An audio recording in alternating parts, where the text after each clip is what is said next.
നമസ്കാരം. കേന്ദ്ര വിദ്യാഭ്യാസ മന്ത്രി ധർമ്മേന്ദ്ര പ്രധാൻ രാജിവെച്ചപ്പോൾ പ്രതിപക്ഷ നേതാവിനും കേരളത്തിൻ്റെ മുഖ്യമന്ത്രിക്കും 100 നാവ്. അത് കണ്ടപ്പോൾ എന്തെങ്കിലും പറയാതെ പറ്റില്ല എന്നുള്ള ഒരു തീരുമാനത്തിൻ്റെ ഭാഗമായിട്ടാണ് ഞാനിപ്പോൾ സംസാരിക്കുന്നത്. ആദ്യം നമ്മുടെ മുഖ്യമന്ത്രിയുടെ ഫേസ്ബുക്ക് പോസ്റ്റ് ഞാൻ ശ്രദ്ധിച്ചു.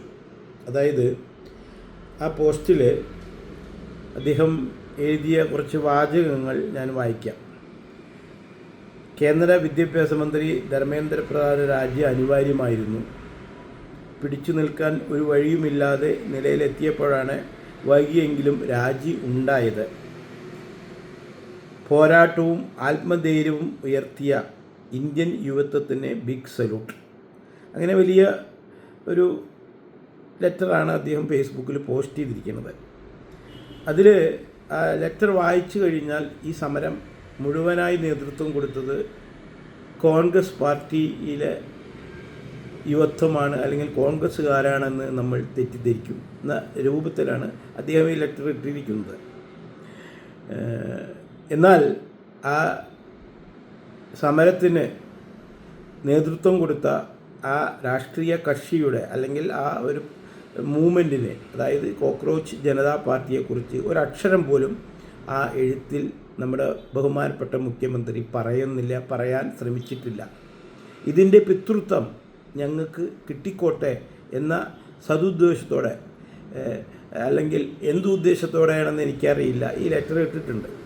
സത്യത്തിൽ സതീശൻ സാറ് മനസ്സിലാക്കണം, നിങ്ങളുടെ ഭരണം ഉള്ളപ്പോൾ ആണ് ഏറ്റവും കൂടുതൽ ഇന്ത്യയിൽ ചോദ്യപേപ്പറുകൾ ചോർന്ന് കച്ചവടം നടത്തിയിരിക്കുന്നത്. 2000 മുതൽ ആ ചരിത്രം എടുത്തു നോക്കിയാൽ ഓരോന്നായിട്ട് എടുത്തു പറയാൻ സാധിക്കും.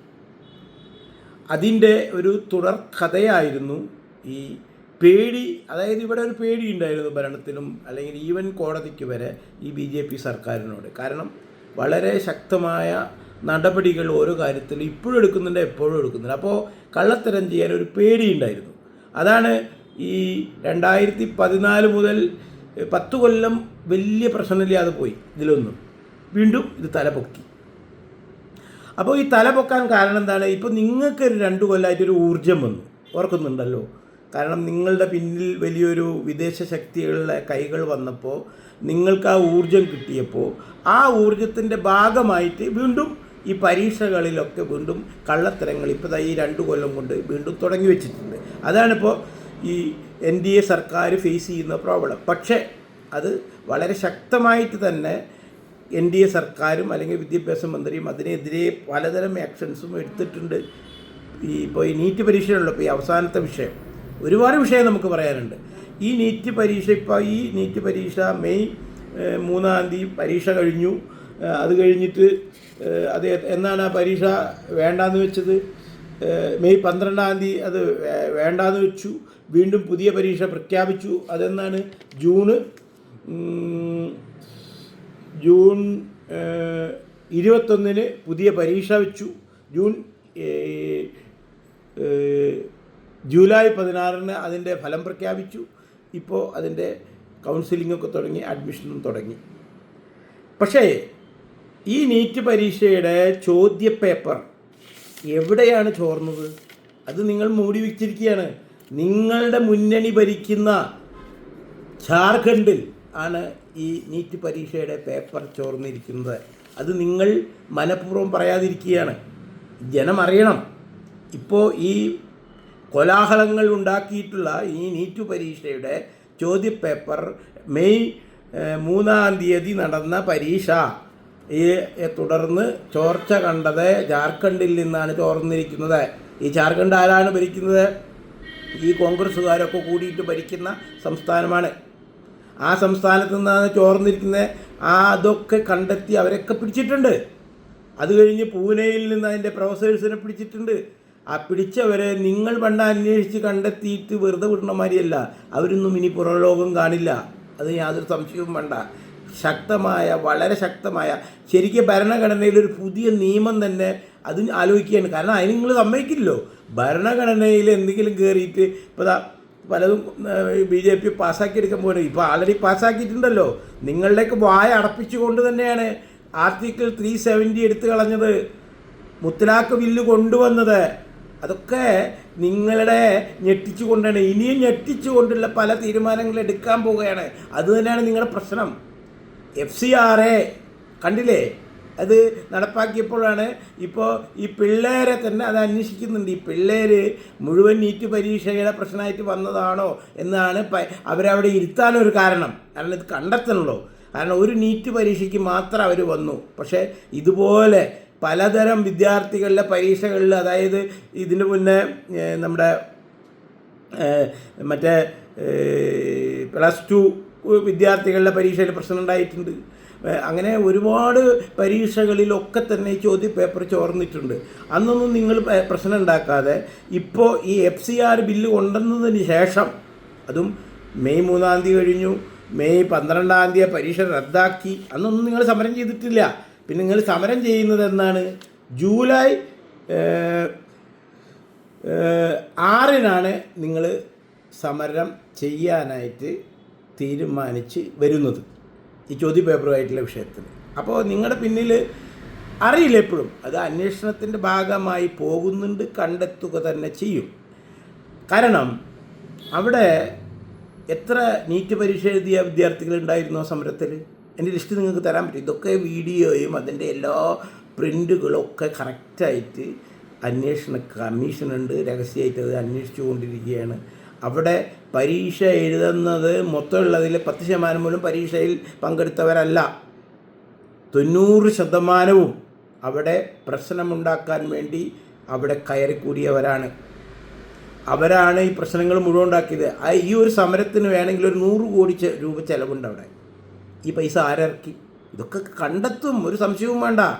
അപ്പോൾ സതീശൻ ഈ ഒരു ഇത് പറയുമ്പോൾ, രാഹുൽ ഗാന്ധിയുടെ ഒരു ഇത് കണ്ടു, പ്രസ് റിലീസ്, അദ്ദേഹം 2 നീറ്റ് പരീക്ഷ കുട്ടികളെയും കൊണ്ടുവന്ന് നിർത്തിയിട്ടാണ് സമ്മേളനം ആ പത്രസമ്മേളനം ചെയ്യുന്നത്. എനിക്ക് തമാശ തോന്നി. കാരണം ആ സമരം പുള്ളിയാണ് നടത്തിയ മാതിരി ആ സംസാരം കേട്ട. എന്നാൽ ഈ സമരം ചെയ്തവരുടെ ഒരു വാക്ക് പോലും അവരാരാണെന്ന് പോലും പറയുന്നില്ല. അപ്പോൾ ഈ പിതൃത്വം നിങ്ങൾ കമ്മ്യൂണിസ്റ്റുകാരും കോൺഗ്രസ്സുകാരെ ഏറ്റെടുക്കാൻ വേണ്ടിയിട്ട് വലിയൊരു മത്സരം തന്നെ നടത്തിക്കൊണ്ടിരിക്കുകയാണ്. അത് കാണുമ്പോൾ ചിറി വരികയാണ്. അപ്പോൾ ഈ സ്വന്തം തല ഒരു ചളിക്കുണ്ടിൽ അല്ലെങ്കിൽ പൂത്തി വെച്ചിട്ടാണ് കോൺഗ്രസ്സുകാർ സംസാരിക്കുന്നത്. കാരണം 2000 തുടങ്ങിയ ഈ പരീക്ഷാ ക്രമക്കേടുകൾ, ആ പരീക്ഷ ചോദ്യപേപ്പറുകൾ കച്ചവടം നടത്തുന്ന നിങ്ങളുടെ തന്നെ ഏജൻസികൾ ഇവിടെ വലിയൊരു മാഫിയ നടത്തി. 2006 രാജസ്ഥാനിൽ 19ഓളം പരീക്ഷകളിലാണ് ചോദ്യപേപ്പർ ചോർന്നത്. അന്ന് നിങ്ങളാരും, അതായത് അന്നത്തെ നിങ്ങളുടെ കോൺഗ്രസിൻ്റെ AICC നേതാക്കളോ അല്ലെങ്കിൽ ആരെങ്കിലും ആ അന്നത്തെ അശോക് ഗെഹ്ലോട്ടിനെ രാജിവെക്കാൻ പറഞ്ഞു? അന്ന് അവർ പോട്ടെ, അന്ന് ഈ പിള്ളേർ എവിടെ? ഒരു പിള്ളേരും വന്നില്ല സമരം ചെയ്യാൻ. അപ്പോൾ ഇന്നിപ്പോൾ അടുത്ത് KC വേണുഗോപാലിൻ്റെ പത്രപ്രസ്താവന ഞാൻ കണ്ടു. അതായത് ഈ രാജസ്ഥാനിലെ, ഞാനത് അറിഞ്ഞിട്ടില്ല, മുമ്പ് അറിഞ്ഞിട്ടേ ഇല്ല അവിടെ ഈ ചോദ്യപേപ്പർ ചോർന്നതും പരീക്ഷാ പേപ്പർ ചോർന്നതൊന്നും. ചോർന്നിട്ടുണ്ടാവാം, അത് കാരണമാണല്ലോ ഞങ്ങൾ അവിടുന്ന് വാഷ് ഔട്ടായത്, പുള്ളി എന്നെ സമ്മതിച്ചു. അപ്പോൾ അത് കഴിഞ്ഞിട്ട് സ്റ്റാഫ് സെലക്ഷൻ കമ്മീഷൻ്റെ പരീക്ഷയിലെ ചോദ്യപേപ്പർ ചോർന്ന് ആ ചോദ്യപേപ്പർ ഇന്ത്യ മുഴുവൻ കച്ചവടം നടത്തിയിട്ടുണ്ട്. അതും നിങ്ങളൊക്കെ ഉൾപ്പെട്ട കമ്മിറ്റികൾ തന്നെയാണ് അത് ചെയ്തിട്ടുള്ളത്. അത് കഴിഞ്ഞിട്ട് IMMൻ്റെ ചോദ്യപേപ്പർ ചോർന്നിട്ടുണ്ട്. എന്തിനു പറയുന്നു? എയിംസ് PG പരീക്ഷയുടെ ചോദ്യപേപ്പർ ചോർന്നിട്ടുണ്ട്. അപ്പോൾ ആ കുട്ടികൾക്കൊന്നും മാനസിക സംഘർഷം ഇല്ലേ? അതാണ് എൻ്റെ ചോദ്യം. എന്തിനു പറയുന്നു? IAS IPS പരീക്ഷ ഉണ്ടല്ലോ, അതിൻ്റെ ചോദ്യപേപ്പർ വരെ ചോർന്നിട്ടുണ്ട് ഈ UPA സർക്കാരിൻ്റെ കാലഘട്ടത്തിൽ.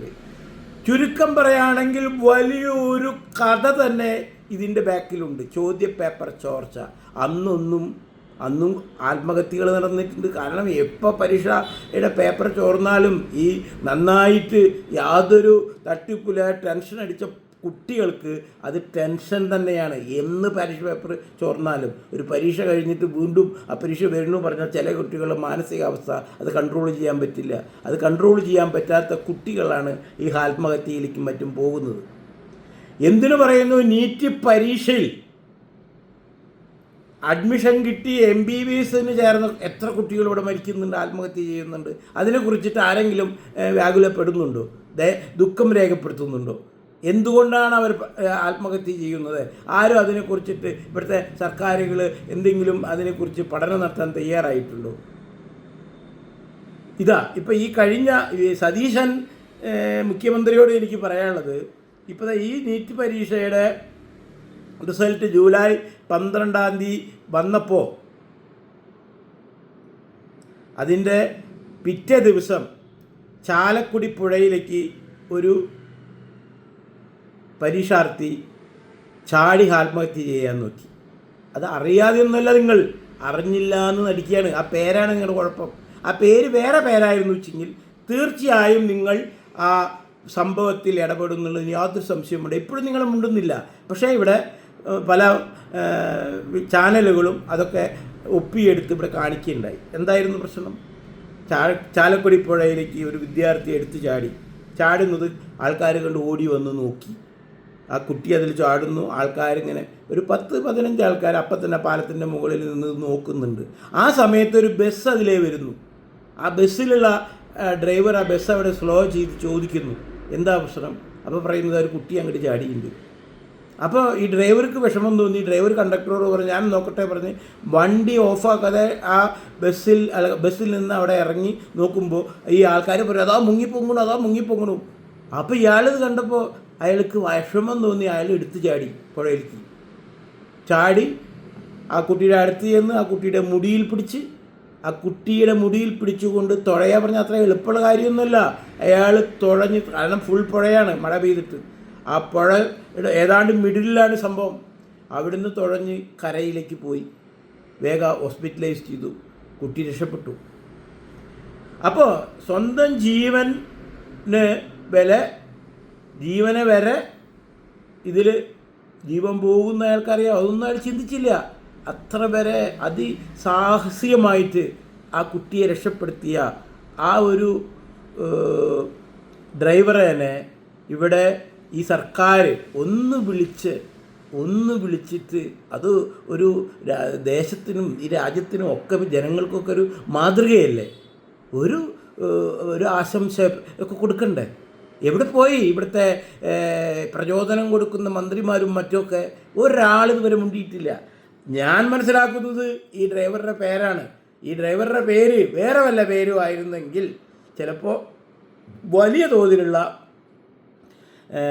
ഇതൊക്കെ അദ്ദേഹത്തിന് കിട്ടുമായിരുന്നു. എന്ത് ചെയ്യാലും ഞാൻ ഒരു ദിവസം എന്തായാലും അത് കൂടെ പോകുമ്പോൾ ഈ ഡ്രൈവറെ നേരിട്ട് കാണുന്നുണ്ട്. കാരണം ഇത്രയും വലിയൊരു ത്യാഗം ആ സെക്കൻഡിൽ. കാരണം അദ്ദേഹം ഒരു 2 സെക്കൻഡ് വൈകിയിരുന്നുവെങ്കിൽ ആ കുട്ടി മുങ്ങിപ്പൊങ്ങി നിൽക്കുന്ന കുട്ടി വെള്ളത്തിലേക്ക് താന്നു പോയി ആ കുട്ടി ഇന്ന് ഇല്ലാതായിരുന്നു.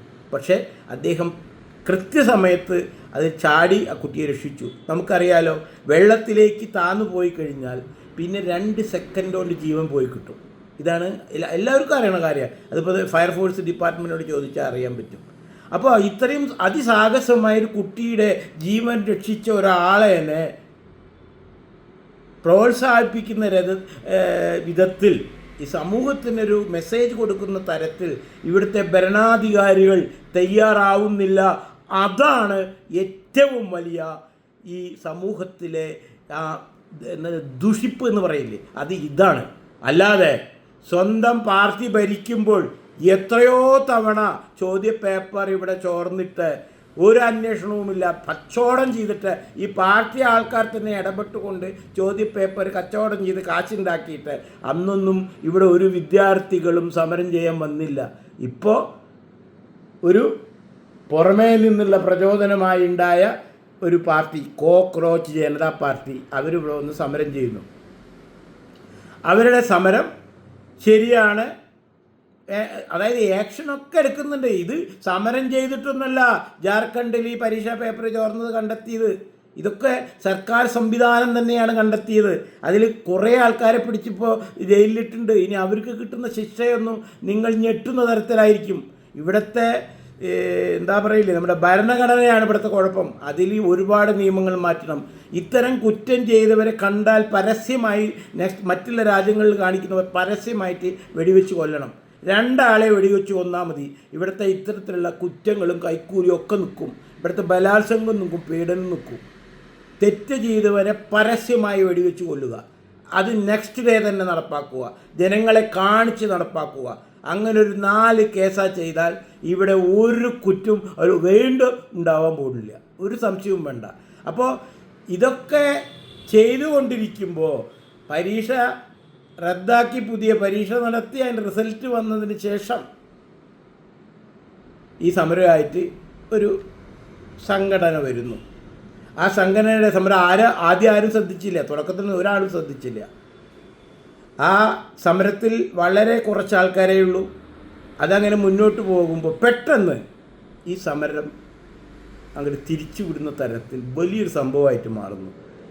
പ്രത്യേകിച്ച് കേരളത്തിൽ നിന്ന് വലിയൊരു ജനം അവിടേക്ക് ചെല്ലുന്നു. അതിൽ മോഡലുകൾ, സിനിമാക്കാർ, അങ്ങനെ പലതരം ആൾക്കാരെ അവിടേക്ക് ചെല്ലുന്നു. അപ്പോൾ ഇതൊരു വളരെ പ്ലാൻഡായിട്ട് ആരോ ഇതിൻ്റെ പിന്നിൽ പ്രവർത്തിച്ചിട്ടുണ്ട്. അല്ലാതെ ഇവർ ഇന്നേ വരെ പട്ടിയേനെയും കൊണ്ട് നടന്നവരാ. അതിലൊരു മോഡൽ പട്ടിയുടെ കഥയും പറഞ്ഞിട്ട് നടന്നിരുന്ന ഒരുത്തിയാണ്. അവിടെ ചെന്നിട്ട് എന്തൊരു അഭിനയം അറിയും. ആരാണ് അവരെ അങ്ങോട്ട് പറഞ്ഞു വിട്ടതെന്ന് അവരെ കൊണ്ട് പറയിപ്പിക്കണം. സത്യത്തിൽ അതാണ് അന്വേഷണ ഉദ്യോഗസ്ഥന്മാർ ചെയ്യേണ്ടത്. ഒരുപാട് കഥകൾ അതിൽ നിന്ന് തന്നെ പുറത്തേക്ക് എടുക്കാൻ പറ്റും. കാരണം അവർ ഇന്നേ വരെ ഒരു സാമൂഹിക പ്രശ്നത്തിൽ ഇടപെട്ടിട്ടായിട്ട് നമ്മൾ കണ്ടിട്ടില്ല.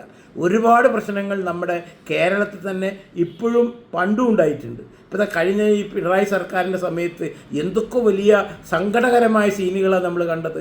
ആശാ വർക്കേഴ്സിൻ്റെ സമരം, PSC സമരം, പിന്നെന്താണ് നേഴ്സസ്മാരുടെ സമരം, അങ്ങനെ എല്ലാം ദാരിദ്ര്യത്തിൻ്റെയും കഷ്ടപ്പാടിൻ്റെയും സമരങ്ങളായിരുന്നു. അന്നൊന്നും ഈ മോഡലിന് ആ ഭാഗത്ത് കൂടെ കണ്ടിട്ടില്ല. അപ്പോൾ ഇത് ഒരു നീറ്റ് പരീക്ഷയുടെ വിദ്യാർത്ഥികളുടെ സമരം, അവരാ വർത്താനം കേൾക്കണം. ഒരു ലോഡ് ട്രക്കിലത്ര കല്ലുകൊണ്ടെന്ന് ഇറക്കി വെച്ചിരിക്കുന്നത് അവിടെ. ഇതൊക്കെ അവരെ കൊണ്ട് പറയിപ്പിക്കണം. കാരണം അവർ പറഞ്ഞ വീഡിയോ ക്ലിപ്പുകൾ ഇന്നും സമൂഹ മാധ്യമത്തിലും യൂട്യൂബിലും ഇൻസ്റ്റാഗ്രാമിലൊക്കെ ഉണ്ട്. അത് വെച്ചുകൊണ്ട് അന്വേഷണ ഉദ്യോഗസ്ഥന്മാർ ഇവരെ പിടിച്ചുകൊണ്ടുപോയി ചോദ്യം ചെയ്യിപ്പിച്ച് തക്കതായ അവരുടെ ഉത്തരങ്ങൾ കണ്ടെത്തിയാൽ ഒരുപാട് തെളിവുകൾ ഉണ്ടാക്കാൻ പറ്റും. അതുപോലെ തന്നെ ഇവിടുത്തെ സിനിമയിലെ എല്ലാവരും ഞാൻ പറയില്ല, ഒരു വിഭാഗം ചിലർ പണ്ട് പറഞ്ഞവരിപ്പോൾ പറച്ചിൽ നിർത്തി, കാര്യം മനസ്സിലായി. ഇപ്പോൾ വീണ്ടും പറയുന്ന അവരുടെ ആദ്യം എനിക്ക് പറയാനുള്ള ഇവിടുത്തെ പൊതുജന സമൂഹത്തോട് ഇവന്മാരുടെ ഒരു സിനിമ പോലും ആരും കാണരുത്. എന്നാൽ പിന്നെ അവരുടെ ഈ പറച്ചിൽ അവിടെ നിൽക്കും. അവർ ആരും തന്നെ ഇവിടെ ഒരു സാമൂഹ്യ പ്രശ്നം ഉണ്ടായാൽ, അതായത് ഞാൻ പറഞ്ഞില്ലേ നേരത്തെ, ഈ ആശാ വർക്കർമാരുടെ സമരം, നേഴ്സുമാരുടെ സമരം, PSC റാങ്ക് ലിസ്റ്റിൽ വന്ന് ജോലി കിട്ടാതെ വയസ്സായി പോകുന്ന അവരുടെ സമരം, അങ്ങനെ ദരിദ്രമായിട്ടുള്ള ഒരുപാട് സമരങ്ങൾ കേരള മുറ്റത്ത് നടക്കുമ്പോൾ അതിലൊന്നും ഒരു അഭിപ്രായവും പറയാൻ ഇവന്മാർക്ക് സാധിച്ചില്ല. എന്തിനു പറയുന്ന അവരുടെ തന്നെ ഒരു നാട്യ സംഘടനയുണ്ട്, അമ്മ എന്നാണ് അവർ പറയുക. അതിനെ അമ്മ എന്ന് വിളിക്കുന്ന സങ്കടമുണ്ട്. അമ്മ എല്ലാവരുടെയും ഇതാണ്. ആ അമ്മയുടെ പേര് പോലും ദുരുപയോഗം ചെയ്ത് ഒരു സംഘടനയുണ്ടാക്കി അതിലെ നാറ്റക്കേസ് നമ്മൾ കണ്ടുകൊണ്ടിരിക്കുകയാണ്.